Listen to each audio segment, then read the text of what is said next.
আমাদের শান্তিনিকেতন ট্যুরে দ্বিতীয় দিনে আমরা বেরিয়ে পড়ি তারাপীঠের উদ্দেশ্যে।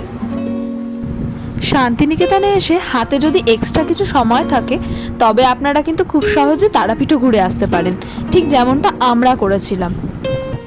বোলপুর স্টেশন থেকে রামপুরহাট যাবার জন্য কিন্তু অনেক ট্রেনের অপশন রয়েছে। আমরা সকাল 7:30 নাগাদ বোলপুর স্টেশন থেকে রামপুরহাট যাবার ফার্স্ট লোকাল ট্রেনে চড়ে বসি।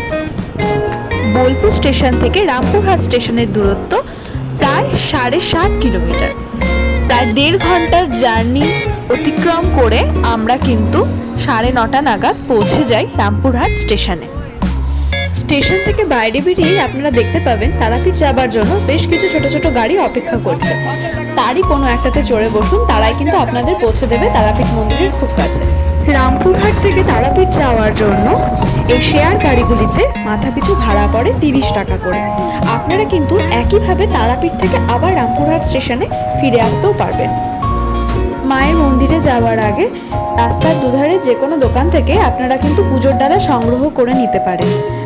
মায়ের পুজোর ডালা সংগ্রহ করে আমরা চলে আসি মন্দিরের লাইনে। এখানে টাকা দিয়েও মন্দিরে প্রবেশের ব্যবস্থা রয়েছে, আর আপনি লাইনে দাঁড়িয়েও কিন্তু মন্দিরে দর্শন করতে পারেন। তবে বলে রাখি, শনি মঙ্গলবারে কিন্তু প্রচণ্ড ভিড় হয়।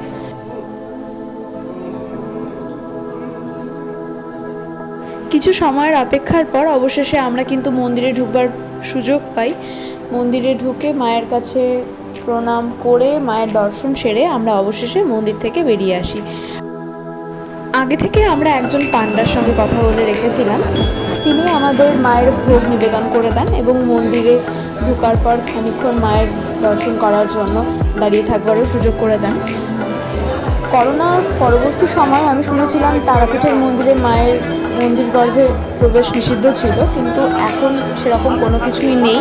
মন্দিরের ভেতরে প্রবেশ করতে দেওয়া হচ্ছে, মায়ের খুব ভালোভাবেই দর্শন করা সম্ভব হচ্ছে।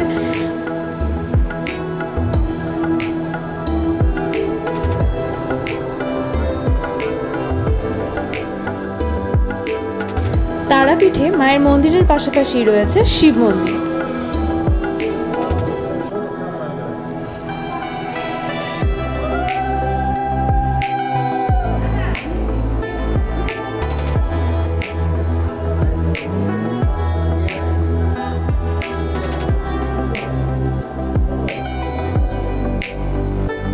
তারাপীঠ মন্দিরে দুপুরবেলায় কিন্তু মায়ের ভোগ বিতরণ করা হয়। আমরা সেদিন দুপুরে মায়ের ভোগ অন্ন গ্রহণ করি। আর অন্ন শুধু অন্ন নয়, প্রচুর আইটেম ছিল, যেমন বেগুন ভাজা, তারপর একটা মাছের কাঁটা দিয়ে একটা কিছু তরকারি ছিল, সবজি ছিল, ডাল, মাছের ঝোল, মাছ, পায়েস, চাটনি, প্রচুর আইটেম। আর এখানে কিন্তু পুরোপুরি বিনামূল্যে খাওয়ানো হয় তারাপীঠের মন্দিরে।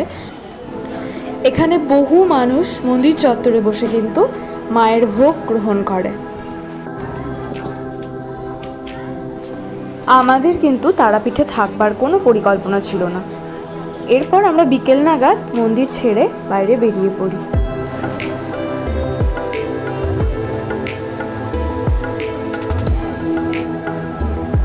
এটা হলো তারাপীঠের মহাশ্মশান। ভেতরে প্রবেশ নিষিদ্ধ থাকায় আমরা কিন্তু আর ভেতরে প্রবেশ করিনি। তারাপীঠ ছেড়ে আমরা কিন্তু আবার চলে আসি রামপুরহাট স্টেশনে, কারণ আমরা এরপর আবার ফিরে যাব শান্তিনিকেতনে।